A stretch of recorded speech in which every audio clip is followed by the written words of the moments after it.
नमस्कार, बहुत स्वागत है आपका हमारी खास पेशकश में। और रविवार का दिन, एक शानदार दिन, आसमान धूप, एकदम शानदार नीला आसमान, धूप खिली हुई और चैंपियंस की दहाड़ और पाकिस्तान को देंगे पछाड़। ये है हमारी खास पेशकश, इसमें आपका बहुत स्वागत है। और राजनीतिक दृष्टि से और इन्वेस्टर मीट के लिहाज से भी मध्य प्रदेश के लिए, भोपाल के लिए बहुत महत्वपूर्ण दिन। प्रधानमंत्री नरेंद्र मोदी आज आ रहे हैं भोपाल और उसके पहले वो पहुंचेंगे छतरपुर बागेश्वर धाम, जो युवा संत हैं, प्रोमिनेंट युवा संत हैं।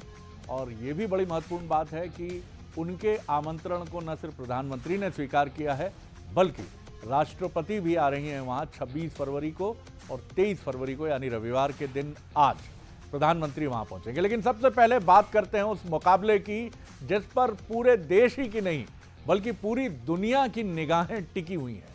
और दुबई में होने वाले इस मुकाबले में टॉस होने में सिर्फ 1 घंटा बाकी है। 2:30 बजे शुरू होने वाले इस मैच में, जहां पाकिस्तान के लिए डू और डाई की बैटल है, करो या मरो गुरु, ठकाक, तो फंसोगे, अगर हार गए तो मरोगे, पीछे जाओगे। और हम तो दुआ यही कर रहे हैं कि इंडिया, पाकिस्तान के साथ भी हमारी सहानुभूति है, लेकिन जीतना तो भाई साहब इंडिया को ही है। तो भारत अपनी दूसरी जीत के साथ सेमीफाइनल का टिकट करीब करीब पक्का कर लेगा, इसकी पूरी संभावना है। बहुत शुभकामनाएं हैं हमारी टीम के लिए। तो आज हमारी इस खास पेशकश में जो मेहमान हमारे साथ हैं उनसे भी आपकी मुलाकात करा देते हैं। सबसे पहले मिलिए, हमारे साथ हैं हमारे एसोसिएट एडिटर जो फिल्म, स्पोर्ट्स, तमाम चीज़ों के महारथी हैं, दिलीप का आपसे बहुत स्वागत करता हूँ। आप थैंक यू वेरी मच। और हमारे साथ एक ऐसे युवा सिंगर है जिनसे बहुत संभावनाएं हैं भविष्य के लिए, हर्ष विश्वकर्मा, और ये संस्कार धानी से आते हैं, जबलपुर से। आपका बहुत स्वागत है। कुछ थोड़ा सा गुनगुना दीजिए, कोई ऐसा गीत जो हमारी रगों में बिल्कुल एकदम खून का बहाव तेज कर दे जी।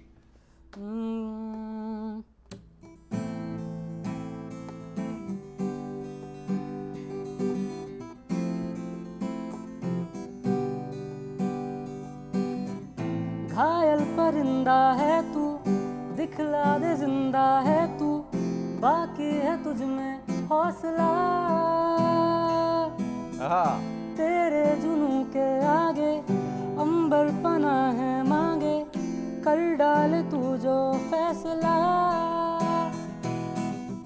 रूठी तकदीरें तो क्या, टूटी शमशीरें तो क्या, टूटी तकदीरों से ही कर हर मैदान फतेह, कर हर मैदान फतेह, कर हर मैदान फतेह, बंदया हर मैदान फतेह, कर हर मैदान फतेह, कर हर मैदान फतेह, कर हर मैदान फतेह, बंदया हर मैदान फतेह। कर हर मैदान फतेह मुंडिया। तो ओ इंडियन टीम के मुंडिया, सारे के सारे आज जमा दो रंग और मजा आ जाए। हमारे साथ प्रत्यय तिवारी साहब भी हैं, क्रिकेट एक्सपर्ट हैं, क्रिक इन्फो सहित तमाम बड़े क्रिकेट प्लेटफॉर्म पर अपनी बात रखते हैं, उनका भी बहुत स्वागत करता हूं। और अब सबसे पहले उस ब्रेकिंग की तरफ चलते हैं जो बहुत ही दिलचस्प ही नहीं है बल्कि हमें बताएगी कि चैंपियंस ट्रॉफी का ये मुकाबला किस तरह से और कैसे आगे बढ़ेगा। सबसे पहले हम शुरुआत करते हैं चैंपियंस ट्रॉफी को लेकर। थोड़ी देर में भारत पाकिस्तान के बीच कड़ी टक्कर, पूरी दुनिया में इस मुकाबले को दमसाध कर देखा जाता है। आज भारत की सड़कों पर कर्फ्यू लग जाएगा गुरु। 2:30 बजे कोई दिखना नहीं है, सब अपने घरों में बड़ी स्क्रीन में। 2 बजे टॉस के साथ 2:30 बजे मैच शुरू होगा। रोहित कोहली का सबसे बड़ा इम्तिहान होगा। 8 साल बाद पाकिस्तान से बदला लेने का मौका है हमारे पास। पाकिस्तान हारा तो टूर्नामेंट से बाहर। 2025 चैंपियंस ट्रॉफी की मेजबानी पाकिस्तान कर रहा है, लेकिन चली भारत की है, इसीलिए दुबई में ये मुकाबला हो रहा है। तो चैंपियंस ट्रॉफी का ये मुकाबला थोड़ी ही देर में भारत पाकिस्तान के बीच, एक ऐसा मुकाबला जो हम सब के लिए बहुत अहम है। क्या कहेंगे दिलीप इस मुकाबले को लेकर? 8 राइवल्स हैं, चिर परिचित प्रतिद्वंदी हैं दोनों, और हमेशा इनकी भिड़ंत बहुत ही दिलचस्प होती है जी। मुझे याद आता है साइमन टफेल का एक कमेंट जो उन्होंने एक मैच में जब अंपायरिंग की थी भारत पाकिस्तान के बीच में कि मैंने एशेज देखी है, बहुत सारे बड़े मुकाबले देखे हैं। आमतौर पे सो कॉल्ड जो यूरोपियन कंट्रीज़ है या फिर ऑस्ट्रेलियन मीडिया है वो बहुत ज़्यादा तवज्जो देता है इंग्लैंड ऑस्ट्रेलिया के मैचेस के बीच, लेकिन बोले अगर आप एक बार भारत और पाकिस्तान के मैचेस के बीच में अगर स्टेडियम में हैं आप, तब आप जानेंगे कि दुनिया में इससे बड़ा एटमॉस्फेयर, इससे बड़ा कोई मौका नहीं होता है मैचेस का। और जाहिर तौर पर एक बड़ा इवेंट है भारत के लिए भी, पाकिस्तान के लिए भी। पाकिस्तान के लिए मैं फिर कहूँगा इसलिए बड़ा इवेंट है, 29 साल के बाद आईसीसी टूर्नामेंट की मेज़बानी कर रहा है ये देश, और एक बहुत क्रिकेट लविंग कंट्री है, यहाँ पर बहुत टैलेंटेड क्रिकेटर्स होते हैं, तो जाहिर तौर पर ये टूर्नामेंट सक्सेसफुल रहे ये बहुत बेहतर रहेगा। और दुबई का जो मैदान है वो भारत को बहुत रास आता है। 10 मैचेस यहाँ पर खेले हैं भारत ने, और 2 मैचेस पाकिस्तान के साथ यहाँ वनडे मैचेस खेले हैं, T20 मैचेस अगर हटा दिए जाए, और वो दोनों भारत ने जीते थे। 2018 में जो एशिया कप हुआ था वहाँ पे दोनों मैचेस भारत ने जीते थे। और अगर T20 की अगर हम बात करें तो फिर हमें 2022 का वर्ल्ड कप का वो मैच याद आता है जो एन धनतेरस पे हुआ था। तो बहुत अच्छी यादें इस मैदान से जुड़ी हैं भारत की। बिल्कुल दिलीप, और ये बड़ी बड़ी खूबसूरत तस्वीर है जो जिसमें भारत और पाकिस्तान के फैंस लिए हुए थे वो कप हाथ में। और सही बात है, ये युद्ध का मैदान नहीं है, ये एक मैच है, और यही वजह है कि बड़ी फॉलोइंग नज़र आती है। और मुझे लगता है कि पाकिस्तान में जिस तरह कोहली के लिए एक जज्बा हमने पाकिस्तान में देखा है वो बहुत ही ज़बरदस्त है। चलिए, क्रिकेट में यूं ही कोई विराट कोहली नहीं बन जाता।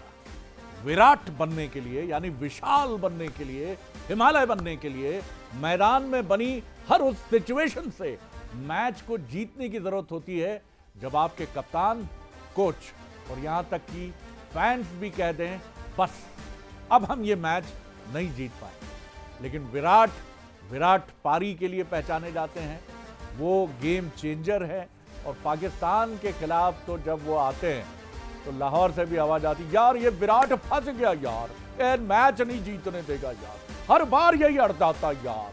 तो इस बार भी वो मैच जिता सकते हैं, जैसा एक दिन पहले हमने ऑस्ट्रेलिया के एक शानदार प्लेयर की शतकीय पारी देखी और 350 का हिमालय जैसा रन चेज ऑस्ट्रेलिया ने चुटकी बजाकर पार कर लिया। तो विराट भैया वही करना है आपको आज के मैच में, देखिए। 18 मार्च 2012 मीरपुर स्टेडियम, बांग्लादेश। बांग्लादेश की जमीन पर भारत और पाकिस्तान के बीच एशिया कप का ये अहम मुकाबला था। पाकिस्तान ने टॉस जीतकर पहले बैटिंग चुनी। ओपनिंग करने आए मोहम्मद हफीज और नासिर जमशेद। दोनों ही बल्लेबाजों ने भारत के गेंदबाजों की खूब खबर ली। जहां एक एंड से हफीज ने दमदार शतक बनाया, तो वहीं दूसरी एंड से नासिर जमशेद ने भी ताबड़तोड़ 112 रनों की पारी खेली। पाक ने भारत के सामने 330 रनों का विशाल टारगेट खड़ा कर दिया। ये उस समय के हाईएस्ट टारगेट्स में से एक था। लग रहा था कि भारत ये मैच गंवा देगा, लेकिन पाक को शायद ये पता नहीं था भारत के पास एक विराट खिलाड़ी है। विराट कोहली ने सईद अजमल और उमर गुल को इतना धुना कि पाकिस्तान के खिलाड़ियों की पत्ती ही गुल कर दी। विराट ने 143 गेंद पर 183 रनों की धमाकेदार पारी खेली, जो आज भी विराट का बेस्ट स्कोर है। विराट के इस शानदार परफॉर्मेंस के बदौलत भारत ने 6 विकेट से ये मैच जीत लिया। 19 मार्च 2016 Eden garden, Kolkata. T20 world cup के सुपर 10 का रोमांचक मैच। कोलकाता का मैदान दर्शकों से खचाखच भरा था। पाकिस्तान ने पहले बैटिंग करते हुए महज 118 रन बनाए थे। भारत की जीत आसान लग रही थी, लेकिन पाकिस्तान के खतरनाक पेसर मोहम्मद आमिर कुछ और ही सोचकर बॉलिंग करने आए। उनकी आग उगलती गेंदों ने आसान मैच को रोमांच से भर दिया। भारत के बैटर्स एक एक रन के लिए स्ट्रगल करने लगे। उस पर विकेट जा रहे थे वो अलग। तब विराट ने एक और मैच्योरिटी से भरी हुई ऐसी इनिंग खेली जिसकी तारीफ हर कोई कर उठा। विराट ने 50 लगाकर मैच जिता दिया। तब मोहम्मद आमिर भी उनके कायल बन गए थे। 23 अक्टूबर 2022 Melbourne cricket stadium. T20 world cup में टीम इंडिया और पाकिस्तान के बीच हाई वोल्टेज मैच था। भारत ने टॉस जीता और पहले गेंदबाजी का फैसला किया। पहले बैटिंग करते हुए पाकिस्तान ने भारत को 160 रनों का टारगेट दिया। मेलबर्न के मैदान में पिच पर भारी उछाल थी, तेज हवाएं चल रही थी और 70 से 75 मीटर लंबी बाउंड्री थी। केएल राहुल और रोहित शर्मा सस्ते में चलते बने। तब मैदान पर उतरे विराट कोहली। पाकिस्तान के तेज गेंदबाज हारिस रऊफ, शाहीन शाह अफरीदी और नसीम शाह ने विराट को हाथ खोलने के ज्यादा मौके नहीं दिए। भारत को जीत के लिए 18 गेंदों पर 48 रनों की जरूरत थी। सामने थे पाकिस्तान के star bowler Haris Rauf. Crease पर विराट कोहली मानो इसी इंतजार में थे। विराट ने इन 3 ओवर्स में ऐसी बल्लेबाजी की जो कि इतिहास में दर्ज हो गई। विराट ने रऊफ को लगातार छक्के जड़कर भारत को मैच में वापस ला दिया। एन दिवाली से पहले देश को दिवाली गिफ्ट मिला था। और वर्ल्ड कप में जैसे उसने खेला, उसकी वो क्लास है और वो सबको पता है कि जिस तरह की वो शॉट्स खेलता है और जिस तरह उसने मुझे 6 जिस तरह मैच के टाइम पे उसने जो 6 लगाए, मेरा नहीं ख्याल कि कोई और प्लेयर ऐसे 6 लगा सकता है। अगर वो मुझे कोई दिनेश कार्तिक मारता या पांड्या मारता तब मैं हार्ड होता, पर मुझे कोहली ने मारे हुए तो वो एक उसकी डिफरेंट क्लास। दुबई में एक बार फिर विराट के सामने पाकिस्तान की टीम होगी। जाहिर है विराट अपनी बेस्ट फॉर्म में नहीं है, लेकिन जो कारनामे उन्होंने पाक के खिलाफ किए हैं उससे फैंस की उम्मीदें फिर से बन गई हैं। सभी को भरोसा है कि कोहली फिर एक विराट पारी खेलेंगे। Sports desk, Bansal news. तो यूं ही कोई विराट नहीं हो जाता। और अब आपको एक रिएक्शन सुनाते हैं थोड़े से क्यू के साथ। मैच देखना बड़े तरीके से देखना, थोड़ा अच्छे से देखना। समझे नहीं समझे आप? नाना पाटेकर साहब क्या कह रहे हैं साहब? वो भी बड़े फैन है क्रिकेट के। उन्होंने क्या कहा? उन्होंने ऐसी बात कही कि सुन के मैं भी हक्का बक्का रह गया। क्या बोला नाना भाई? बोलिए नाना भाई, हम आपको सुनेंगे। ये मेरा बहुत, मैं जिसको बहुत चाहता हूँ ऐसा प्लेयर है विराट। अगर जल्दी आउट होता है तो मैं, तुझे मालूम नहीं यार, मुझे खाना इच्छा नहीं होती वो खाने की। अरे बिल्कुल यार, ऐसा इधर भी नाना भाई यही मामला है। अगर विराट गया तो कुछ अच्छा ही नहीं लगता। ऐसा लगता है कि मैच देखने का कोई ज़रूरत ही नहीं है। चलिए सीधे चलते हैं हमारे क्रिकेट एक्सपर्ट प्रत्यय की तरफ। प्रत्यय, नाना पाटेकर को खाना नहीं खाने का मन करता और इस मैच को लेकर पाकिस्तान हो या भारत हो, कई बार टेलीविज़न की सामत आ जाती है। कोई बेसबॉल का बैट मार देता है, कोई गोली चला देता है। ये है भारत और पाकिस्तान के मैच का रोमांच।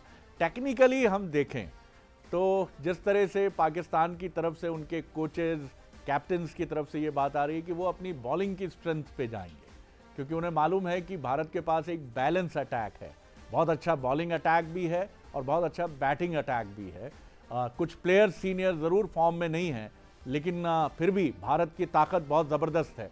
आप कैसे देखते हैं? मतलब आप ये लड़ाई ऐसे देखते हैं क्या कि ये गेंदबाज पाकिस्तान के और बल्लेबाज भारत के, इनकी लड़ाई है?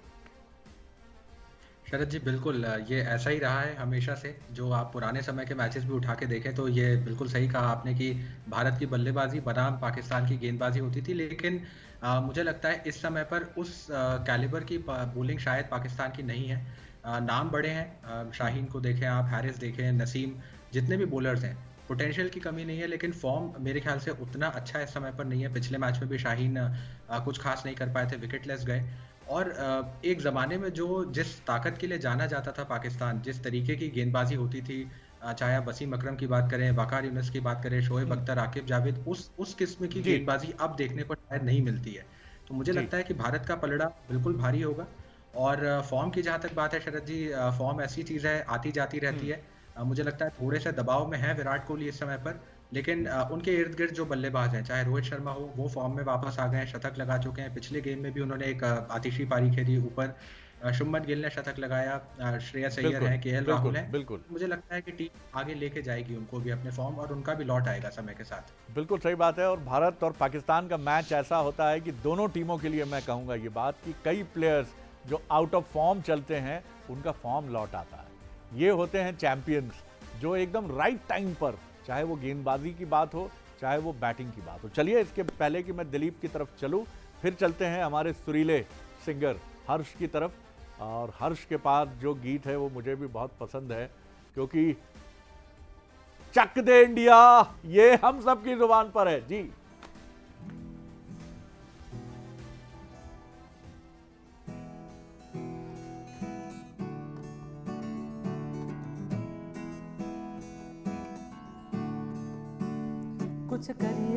कुछ करिए बस बस कर बोले, कुछ करिए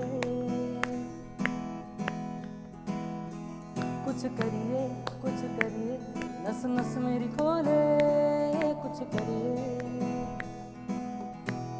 ओ कोई तो चल जिद फड़िए, डूब डरिए या मरिए, कोई तो चल जिद छड़िए, डूब डरिए या मरिए। चक दे हो चक दे इंडिया, चक दे हो चक दे इंडिया, चक दे ओ चक दे इंडिया, चक दे ओ चक दे इंडिया, चक दे हो चक दे इंडिया, चक दे हो चक दे इंडिया। वाह वाह वाह वाह वाह वाह, कमाल हो गया जी, कमाल हो गया।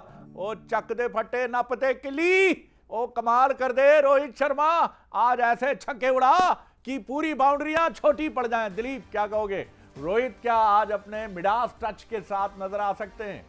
अच्छी बात यह है कि टूर्नामेंट से पहले ही वो है फॉर्म में आए और 100 उन्होंने किया। और पहला मैच जैसे प्रत्यय बता रहे थे, जिस तरह की इनिंग उन्होंने खेली थी हाल फिलहाल में, पिछले 2-3 सालों में रोहित शर्मा ने जिस तरह से आके जो कहते हैं कि सेल्फलेस क्रिकेट खेली है, उसकी एक झलक दिखाई थी। और अगर वो रोहित अगर रह जाते तो बांग्लादेश के खिलाफ हम और बड़ी जीत जीतते। लेकिन गिल ने उसके बाद जिस तरह से खेला पिछले मैच में, वो कमाल का मैं समझता हूँ परफॉर्मेंस है। प्रेशर उसके ऊपर बहुत समय से रहा है, 2 साल से लगातार आलोचना भी हो रही थी गिल की, श्रेयस गिल और ये 2-3 खिलाड़ियों की। लेकिन गिल ने जिस तरह से वापसी की है और भरोसा बताया, जिस तरह से उन्हें मीडिया में हम कह रहे थे कि प्रिंस, उसे हमने नाम दे दिया था किंग के बाद, और वो वापसी की है। अगर वो डेंगी उन्हें नहीं होता जो 2 साल पहले हुआ था, उसके बाद अचानक से उनकी फॉर्म लड़खड़ाई थी, लेकिन एंड चैंपियंस ट्रॉफी में उनका फॉर्म लौटा है। और मैं समझता हूं कि इस टूर्नामेंट में वो भारत के लिए एक बहुत बड़े इंपैक्ट प्लेयर होंगे। रोहित के ऊपर नजरें रहेंगी जाहिर तौर पर, जिस तरह का स्टार्ट वो हमेशा दिलाते हैं। और मैं लेकिन समझूंगा कि विराट कोहली एक बार फिर भारत पाकिस्तान के मैच में एक सबसे इंपॉर्टेंट प्लेयर होंगे। अगर किसी तरह पाकिस्तानी गेंदबाजी, जो कि मुझे बहुत ज़्यादा नहीं लगता है कि किसी तरह का बहुत खतरनाक इम्पैक्ट डालेगी, लेकिन अगर ऐसा कुछ होता है, क्योंकि भारत पाकिस्तान का मैच है, हम कह नहीं सकते, रोमांच अपने चरम पर जाता है, तो ऐसे में वहाँ पर कोहली मुझे लगता है सबसे इम्पॉर्टेंट कड़ी इस टीम के लिए बन जाएंगे सर। बिल्कुल, लेकिन और प्लेयर्स भी हैं जिनको सामने आना होगा।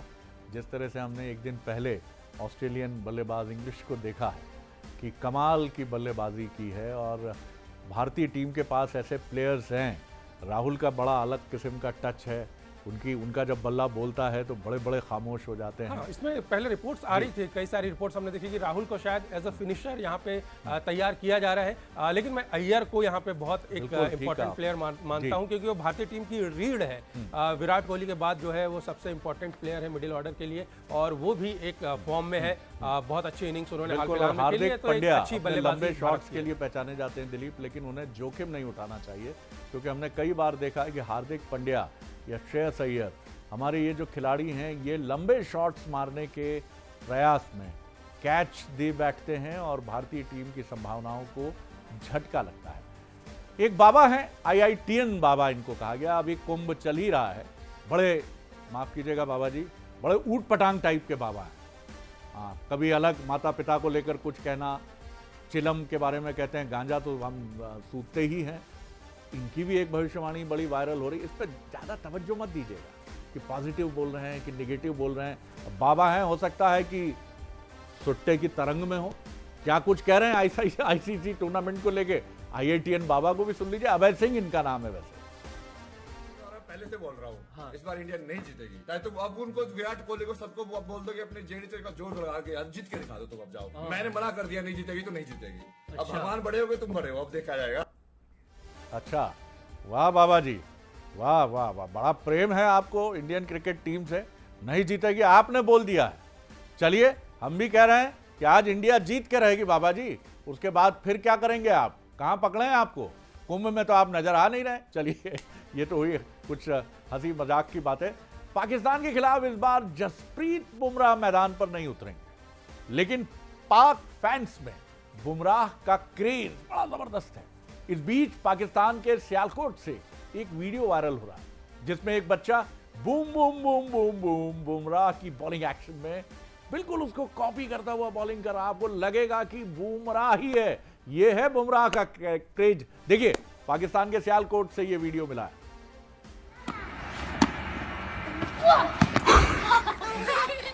अरे बाबा रे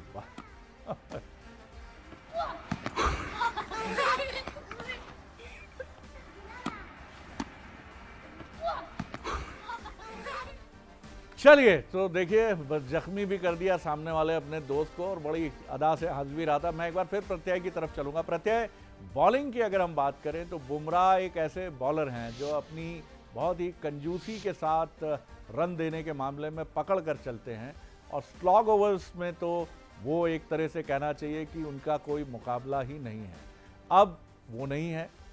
जिस तरह के बॉलिंग अटैक की मैं अगर आपसे समझूं तो आप किस तरह का बॉलिंग अटैक देखते हैं? शमी है हमारे पास, राणा को लेकर भी जिस तरह का उनका फॉर्म रहा, एक दिन पहले भी हमने बात की थी कि उनको नज़रअंदाज करना ठीक नहीं होगा। स्पिन की तरफ चलें तो गोल्डन हैंड है अक्षर का, ना सिर्फ बैटिंग से वो अच्छा कंट्रीब्यूट करते हैं बल्कि एक अच्छे, बड़े ही अच्छे लेफ्ट आर्म स्पिनर भी हैं। कैसे देखते हैं भारत के बॉलिंग अटैक को आप? जी देखिए शरद जी, बिल्कुल बुमराह तो खैर इररिप्लेसेबल है। मुझे लगता है उनकी कमी अगर वो नहीं खेलते हैं तो बिल्कुल खलेगी, लेकिन अब जो नहीं है उस पर मेरे ख्याल से टीम उतनी चर्चा नहीं करेगी, क्योंकि आपके हाथ में जो रिसोर्सेज हैं उन्हीं के साथ आपको मैदान में जाना है और उन्हीं के साथ आपको जीतना है। बुमराह की कमी खलेगी, लेकिन अगर आप देखें जो है आपके पास, मोहम्मद शमी है, हर्षित राणा है, अर्शदीप है। अर्शदीप आज शायद ना खेलें क्योंकि हर्षित, मैंने जैसा कल भी हम बात कर रहे थे कि शायद विनिंग कॉम्बिनेशन को चेंज नहीं करना चाहेगी टीम। शमी का फॉर्म में आना, 5 विकेट उन्होंने पिछले गेम में लिए, लंबे समय बाद वापस आ रहे हैं टीम में और लय उन्होंने दिखाई अपनी, तो मुझे लगता है उन पे दारोमदार होगा, क्योंकि अब वो सीनियर भी हैं तो उनको लीड करना है अटैक को। सिराज को भी लेकर के इस समय पर टीम नहीं गई है इस टूर्नामेंट में, तो थोड़ा एक्सपीरियंस की कमी है। थोड़ा ऐसे खिलाड़ी ज़्यादा हैं जिन्होंने शायद ओडीआई क्रिकेट उतना नहीं खेला है, लेकिन अगर आप पिछला गेम उठा के देखें शरद जी, तो कहीं पर भी ऐसा लगा नहीं कि वो एक्सपीरियंस की कमी झलकी, क्योंकि हर्षित ने भी जिस तरीके की गेंदबाजी करी, शमी फॉर्म में आए। हार्दिक पांड्या का मुझे लगता है एक बहुत अहम रोल होगा, क्योंकि वो एक ऐसे ऑलराउंडर है जो बहुत ज़्यादा बैलेंस देते हैं टीम को। गेंद के साथ भी उनका प्रदर्शन महत्वपूर्ण होगा। स्पिनर्स में आप देखें तो कुलदीप है, अक्षर पटेल की आपने बात करी, मुझे लगता है बहुत ही उम्दा ऑलराउंडर, क्योंकि ना वो बैटिंग ऑलराउंडर है ना वो बॉलिंग ऑलराउंडर, उनके दोनों चीज़ों में से आप एक नहीं चुन सकते। तो ओवरऑल बैलेंस बहुत मुझे अच्छा नजर आ रहा है, और मुझे नहीं लगता कि बहुत खास तकलीफ उठानी पड़ेगी आज भारतीय गेंदबाजों को।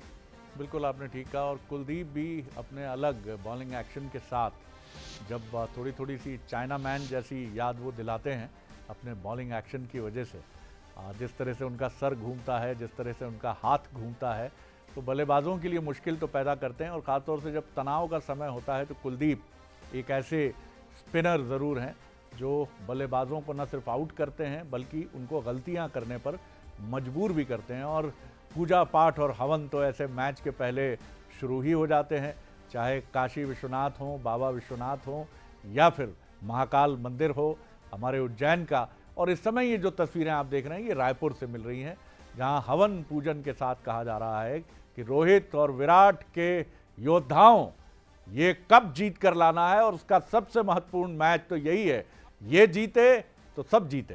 तो ये देखिए आप तस्वीरें, हवन चल रहा है और आहुति दी जा रही है, और हर आहुति के पीछे एक ही भावना, जीतो विजयी भव, विजयी भव, विजयी भव। सुपर संडे में सुपर महामुकाबला होने जा रहा है। देखिए दुबई में आज भारत और पाकिस्तान आपस में भिड़ते हुए नजर आएंगे। क्रिकेट का ये मुकाबला होगा और चैंपियंस ट्रॉफी को लेकर ये पूरी जो जंग है वो जारी रहेगी। लेकिन देखिए राजधानी रायपुर से मैं आपको एक ऐसी तस्वीर दिखाने जा रहा हूं जहां पर प्रार्थना जो है अब की जा रही है। हवन यज्ञ आप देख सकते हैं, हवन यज्ञ यहाँ पर किए जा रहे हैं, और जिस तरीके से देखिए लगातार प्रार्थनाओं के साथ यहाँ पर सिर्फ यही दुआई मांगी जा रही है भगवान से कि आज जब भारत मैदान में उतरे तब उसकी जीत हो। मैं इनसे बातचीत करूंगा। आज एक विशेष पूजा अर्चना आप यहाँ पर हवन यज्ञ कर रहे हैं क्या?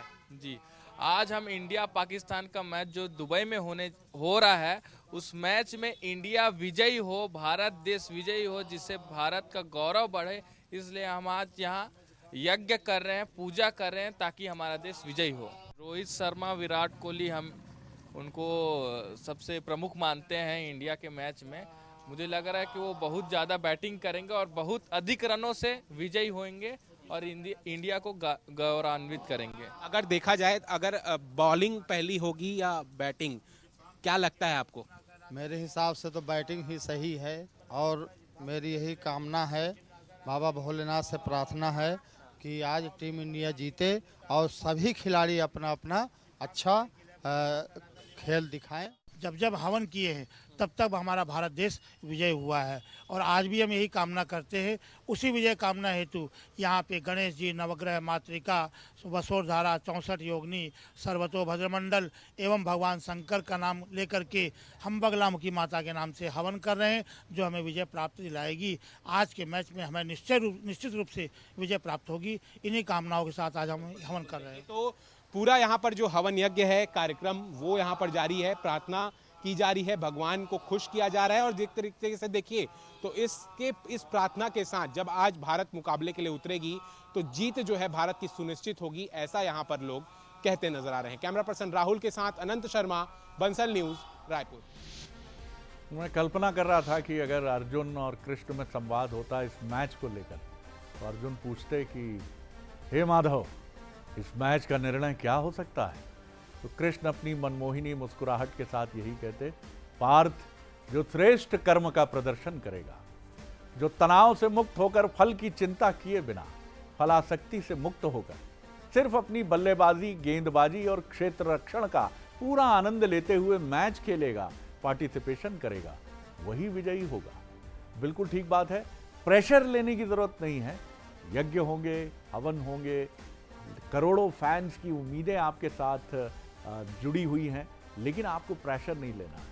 कपिल पाजी की वो बात मुझे याद आती है कि 82 वर्ल्ड कप के पहले, जब हम एक रात पहले प्लेयर्स हम सब बात कर रहे थे, तो मुझसे पूछा मदन लाल ने कि पाजी कल क्या करना है? तो मैंने कहा जस्ट हमें अपना खेल खेलना है, हमें ये प्रेशर नहीं लेना कि हम वर्ल्ड कप के फाइनल में हैं। चलिए, भारत पाकिस्तान मैच को लेकर हमारे साथ एक ऐसे ज्योतिषी भी जुड़ते रहे हैं जिनकी हर भविष्यवाणी अचूक साबित होती रही है। इनका नाम है पंडित प्रिया शरण त्रिपाठी जी। न सिर्फ पॉलिटिकल इश्यूज पर उनकी अचूक भविष्यवाणी रही है, बल्कि खेल के मामले में इससे पहले T20 वर्ल्ड कप को लेकर भी उन्होंने एकदम सटीक भविष्यवाणी हमारे इस फोरम पर की थी। आज के मैच को लेकर इनका कहना है कि भारत के हारने के चांसेस केवल 36.32% है। बड़ा कैलकुलेशन के साथ निकालते हैं वो, और भारत की विजयी पारी की जो चांसेस हैं वो 63% है। तो यानी पलड़ा तो भारी हमारा है। ओपनिंग बॉलर को मिलेगा फायदा। भारत की जीत का समीकरण बहुत प्रबल तरीके से बनता नजर आ रहा है। और भी उनकी कुछ इक्वेशन है, जल्दी सुनिए क्या कह रहे हैं पंडित जी। एक श्रृंखला बता सकता हूं कि जो पहला खिलाड़ी है वो बेहद आक्रामक होगा और जो दूसरा खिलाड़ी है वो भी काफी आक्रामक होगा। असल में हम देखें कि जो दूसरा खिलाड़ी है वो खेल की परिस्थितियों को बदलेगा। अगर हम बॉलिंग करते हैं तो जो पहला बॉलर होगा वो काफी हलाकान रहेगा और जो दूसरा बॉलर होगा इसकी आक्रामकता ठीक रहेगी, शायद ये चीजों को बैलेंस कर पाएगा। और जो तीसरा बॉलर होगा वो बहुत स्मार्ट होगा और असल में ये जो तीसरा बॉलर होगा भारत की तरफ से, यही जो है वो भारत के लिए जीत का सेहरा दिखाएगा। लगभग 118 मिनट में ये खेल होगा और भारत के हारने के चांसेस 36.32 है और जीतने के चांसेस उसी की तुलना में समझ लीजिए लगभग 63% है। तो इस लिहाज से हम मान सकते हैं कि भारत एक सम्मानपूर्वक विजय प्राप्त कर पाएगा। और ये जो खेल भी है यह लगभग 80% टाइम में पूरा हो जाएगा।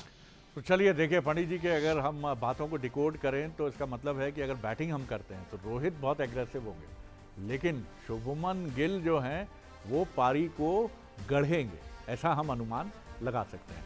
और बॉलिंग में वो कह रहे हैं हमारे पहले दोनों बॉलर्स अच्छा प्रदर्शन करेंगे, लेकिन ये तीसरा बॉलर होगा जो गेम चेंजर होगा। दिलीप, ये कौन हो सकता है तीसरा बॉलर? निश्चित तौर पर मुझे लगता है अक्षर पटेल ने जिस तरह से पिछले मैच में बॉलिंग की है और फर्स्ट चेंज अगर शुरुआत में उन्हें लाया जाता है दोनों पेसर्स के बाद में, तो वो एक इम्पैक्ट क्रिएट करेंगे।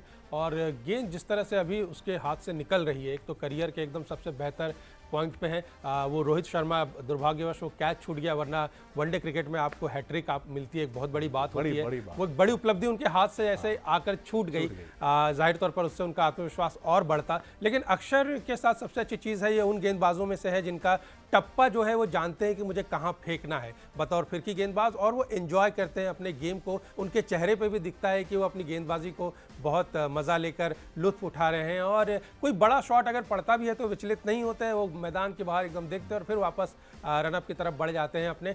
जडेजा के बाद मैं समझता हूं कि एक और बहुत बढ़िया स्पिनर हमारे पास आया है। और जैसे कि प्रत्यय ने भी कहा था कि हम नहीं तय कर सकते कि वो बहुत अच्छे बल्लेबाज हैं या बहुत अच्छे गेंदबाज हैं। और जिस तरह अब ये क्रिकेट जा रहा है सर, धीरे धीरे जिस तरह बढ़ रहा है क्रिकेट नए ज़माने का, वहाँ पर कोई एक व्यक्ति कोई एक एक्सपर्ट रहे ये ज़रूरी भी नहीं है, सभी कुछ ना कुछ करते रहते हैं। और अक्षर तो अच्छे फील्डर भी है, गेंदबाज भी अच्छे हैं और बल्लेबाज भी अच्छे हैं। और रविंद्र जडेजा जो जिस तरह से एक बहुत कमाल के खिलाड़ी हमारे साथ रहे हैं, तो मैं समझता हूं उनको ये बहुत अच्छी तरह आगे लेकर जाएंगे उस विरासत में। बिल्कुल आपने सही कहा कि अक्षर पटेल वो गोल्डन हैंड है उनका, और जिस तरह से वो गेंद को कहाँ उन्हें फेंकना है। और अक्सर जब टेंस मूवमेंट्स होते हैं और या ऐसे मूवमेंट्स होते हैं कि बल्लेबाज जो हैं वो पिटाई करने में जुटे हैं, तो यहाँ अक्षर कमाल करते हैं। चलिए एक सुरीला सा गीत और हो जाए, फिर मैं प्रत्यय की तरफ चलूंगा। जी हर्ष, क्या सुना रहे हैं अब हमें? हाँ, वाह,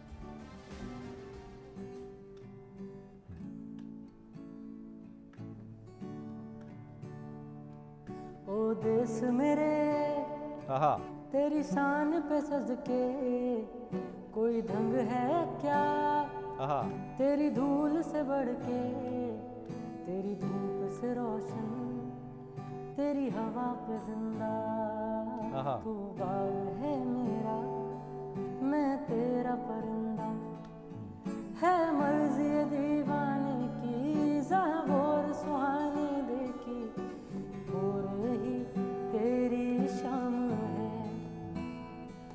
कभी याद करे वो जमाना, माटी पे मर मिट जाना, एक और वही मेरी शाम है। ओ देश मेरे तेरी शान पे सदके कोई ढंग है क्या, तेरी धूल से बढ़ के, तेरी धूप से रोशन, तेरी हवा पे जिंदा, तू बाग है मेरा, मैं तेरा परिंदा, ओ देश मेरे, ओ देश मेरे। आप हमें जज्बाती कर गए हर्ष। और जब आप ये गीत गुनगुना रहे थे तो सुनील गावस्कर मुझे याद आ रहे थे। सनी डेज एक किताब है और कैलिप्सो म्यूज़िक है वेस्ट इंडीज़ में जो गाया जाता है। और सनी 80s के दशक में इतने पॉपुलर थे वेस्ट इंडीज़ में कि कैलिप्सो म्यूज़िक थिरकते थे West Indian fan Sunil Gavaskar को देखकर। और सनी गावस्कर एक बेमिसाल प्लेयर। और एक श्रृंखला है हमारे मध्य प्रदेश के CK नायडू साहब की बात करें, कैप्टन मुश्ताक अली की बात करें, ये ऐसे प्लेयर्स थे, ये एक ऐसी लिगेसी को रिप्रेजेंट करते हैं जो, तो आप जब देश मेरे जब गा रहे थे, तेरी धूल सजदा है, तो जज्बाती हो गया था मन। चलिए मैं चलता हूँ सीधे एक प्रत्यय का क्विक कमेंट लेके, फिर कुछ प्रधानमंत्री से जुड़ी खबरों की तरफ भी रुख कर लेंगे हम। प्रत्यय, बॉलिंग अटैक हमारा अच्छा है, संतुलित है, और जिस तरह से एक जज्बा है इंडियन क्रिकेट टीम का, ख़ासतौर से इंग्लैंड की हमने जो धुलाई की है तबीयत से, उसके बाद उसने भी एक बड़ा बूस्टअप किया है मोरल का। किस तरह से आप देखते हैं कि फील्डिंग भी आपको कैसी लगती है कि पाकिस्तान का तो ये कमज़ोर एरिया हमेशा से रहा है, प्रेशर में तो वो ताश के पत्तों की तरह बिखरती है उनकी फील्डिंग। भारत को आज मैच में कैच नहीं गंवाने हैं, क्योंकि वही मैच आप जीतते हैं जिसमें कैच आप पकड़ते हैं। जी शरद जी, आपकी आवाज पहुंची नहीं मुझ तक, शायद जी। शायद बॉलिंग अटैक की आप बात कर जी हाँ, रहे थे। जी हाँ, जी बॉलिंग अटैक और फील्डिंग। जी मैं फिर आऊंगा आपकी तरफ। दिलीप, इस पर ही एक छोटा कमेंट आपका। फील्डिंग भी बहुत इंपॉर्टेंट है, जैसा आप रोहित का बता रहे थे मुझे। जी बिल्कुल। जिस तरह से मैं समझता हूं कि बीसीसीआई ने इन्वेस्ट किया है अपने प्लेयर्स के ऊपर, और पिछले 4 से 5 साल में और 1 डेकेड कर रहा है, विराट कोहली का जो डेकेड है, इस दौर में हमारी जो फील्डिंग है वो बहुत बेहतर हुई है, और विराट को देख देख के लोग सीखे हैं। और अब तो इतने सारे खिलाड़ी हैं जो उस लेवल का फिटनेस लेवल मेंटेन करते हैं, और आज हमारी फील्डिंग जाहिर तौर पर न्यूजीलैंड, ऑस्ट्रेलिया और इंग्लैंड के लेवल तक। बिल्कुल दिलीप, मैं और प्रधानमंत्री नरेंद्र मोदी भी बहुत स्पोर्ट्स लविंग पर्सनैलिटी हैं। खिलाड़ियों से, खेल से उनको बहुत लगाव है, और वो हमेशा आज के मैच को लेकर भी उन्होंने अपनी बात रखी है कि पूरा देश आज तैयार है इस शानदार मुकाबले को देखने के लिए, और निश्चित तौर पर वो पल पल का अपडेट ले। दिलीप, आप कुछ ऐड करना चाह रहे हैं?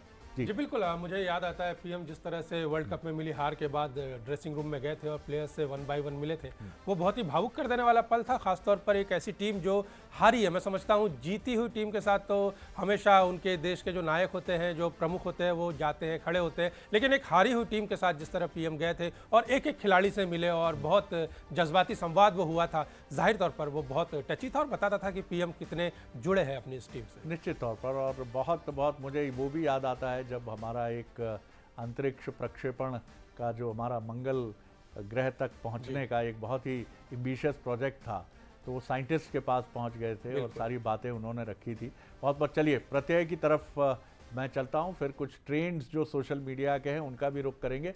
प्रत्यय, जिस तरह से मैं बात कर रहा था कि बॉलिंग अटैक तो हमारे पास बैलेंस है, लेकिन कैचेस विन मैचेस जो बात कही जाती है, अगर आपने कैच, जैसे एक दिन पहले अक्षर पटेल की हैट्रिक छूट गई क्योंकि रोहित से कैच छूट गया था। स्लिप में हमारा थोड़ा सा एरिया मुझे उतना मजबूत दिखता नहीं है।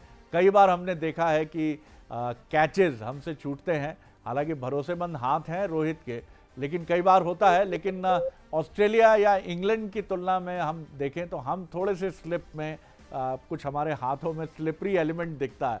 तो फील्डिंग और बॉलिंग कैसा कॉम्बिनेशन देखते हैं आप?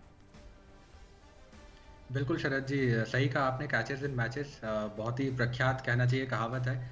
और मुझे लगता है उस मैच में शायद रोहित भी एक जी थोड़े कड़े हाथों से चले गए और बॉल उनके हाथों से बाहर निकल गई। वैसे आमतौर पे सेफ फील्डर है, पर मुझे लगता है कि बहुत खास कोई कंसर्न की बात नहीं है। ज़रूरी होता है, बहुत कई बार इस तरीके के कैचेस गेम पलट देते हैं, लेकिन शरद जी जैसा हम कहते हैं, देखिए कैचेस ऐसी चीज़ है, कोई भी खिलाड़ी कभी भी जानबूझ के नहीं छोड़ता है, और हर खिलाड़ी पूरी कोशिश करता है कि जितना ज़्यादा रन रोक सके रोके। तो मुझे लगता है कि जहाँ तक फील्डिंग की बात है, इस मैच में शायद नहीं चाहेंगे इस तरीके की गलती को दोहराना वो, और देखते हैं कि टीम किस तरीके से आगे बढ़ती है। बॉलिंग की जैसे हमने चर्चा करी, मुझे लगता है बैलेंस है और पूरी तरीके से हावी हो सकते हैं, क्योंकि पाकिस्तान के अगर आप बल्लेबाजों का भी फॉर्म देखें तो उतना ज़्यादा खास दिख नहीं रहा है। बाबर आजम फॉर्म में नहीं है, फखर जमान अब इंजरी से बाहर हो चुके हैं, तो उनकी बल्लेबाजी की स्ट्रेंथ बहुत ज़्यादा वीक है। गेंदबाज उतने फॉर्म में नहीं है, तो ओवरऑल अगर आप देखेंगे तो हर मायने में आपको ये लगेगा कि शायद भारत थोड़ा अपने आप से आसानी से सांस ले सकता है और महसूस कर सकता है कि उनका पलड़ा थोड़ा भारी है। बिल्कुल। और एक दिन पहले मैं जब देख रहा था इंग्लैंड और ऑस्ट्रेलिया का मैच, तो कमेंटेटर्स कह रहे थे कि रग्बी गेंद के साथ पाकिस्तान के प्लेयर्स मैदान में अभ्यास कर रहे थे, तो उसका एक कारण ये भी ढूंढा गया कि एकजुटता हो, सब एकदम साथ में मिले जुलें, और इसकी बहुत कोशिश हुई है, क्योंकि बीच में ड्रेसिंग रूम में जिस तरह से मारपीट और एक दूसरे के खिलाफ अभद्र भाषा के इस्तेमाल की कई घटनाएं हमने पाकिस्तान में सुनी थी, उसके बीच में आज, क्योंकि अभी भी मैं बाबर आजम की आंख में निराशा देखता हूं, अभी भी वो इस बात को भुला नहीं पाए हैं कि उनके भीतर क्रिकेट गेंद बल्लेबाजी तो बहुत मजबूत है, लेकिन वो डिलीवर नहीं कर पा रहे हैं, और जो टीम के भीतर भी कहीं एक राइवलरी है वो भी उनकी आंखों में दिखती है। तो पाकिस्तान अगर आज इस स्प्रिट को फिर ब्रेक कर गया तो उसके लिए और मुश्किलें बढ़ेंगी। सोशल मीडिया के हर प्लेटफॉर्म पर इंडिया वर्सेस पाकिस्तान ही ट्रेंड कर रहा है। और क्या करेगा ट्रेंड आज? इसी बीच एक ग्रुप ने टीम इंडिया के हर प्लेयर पर एक बेहद शानदार गाना बनाया। आप भी सुनिए, एंजॉय करिए। फिर हर्ष तो हमारे साथ हैं, वो भी एक बेहतरीन गाना लेकर आएंगे, लेकिन पहले सोशल मीडिया के इन शानदार गीतों को थोड़ा सा कुछ ग्लिम्सेस सुनते हैं। और ये गाना इंडियन टीम के लिए।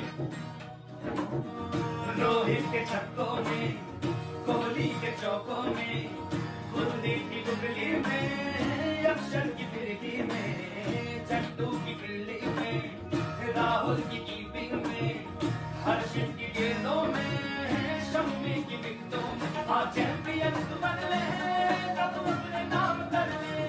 हाँ चैंपियन तू बन ले, तब अपने नाम कर ले। बस है ना, बस है जी, जिद है जो, जिद है जी, किसना यूं ही, किसना यूं ही, किसना यूं ही, बस करिए। चक दे, हम चक दे इंडिया, चक दे, और चक दे इंडिया, चक दे, और चक दे इंडिया, इंडिया, चक दे, और चक दे इंडिया। शमी तू शानदार बॉलिंग कर, विराट तू बेहतरीन बैटिंग कर, फिर चक दे, हो चक दे इंडिया।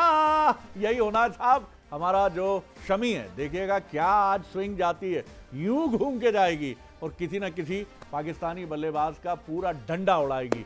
क्योंकि सुरीला गीत एक हो गया है, तो हर्ष के पास जाने का भी वक्त हो गया है। क्या सुना रहे हैं हर्ष? हम फिर सुनने के लिए बेकरार हैं आपको।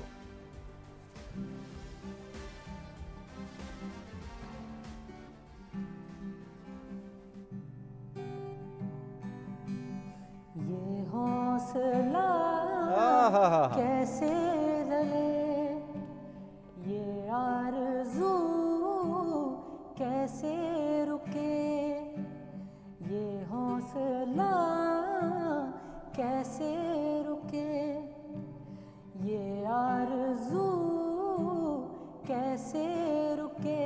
मंजिल मुश्किल तो क्या, धुंधला सा है तो क्या, तन्हा ये दिल तो क्या।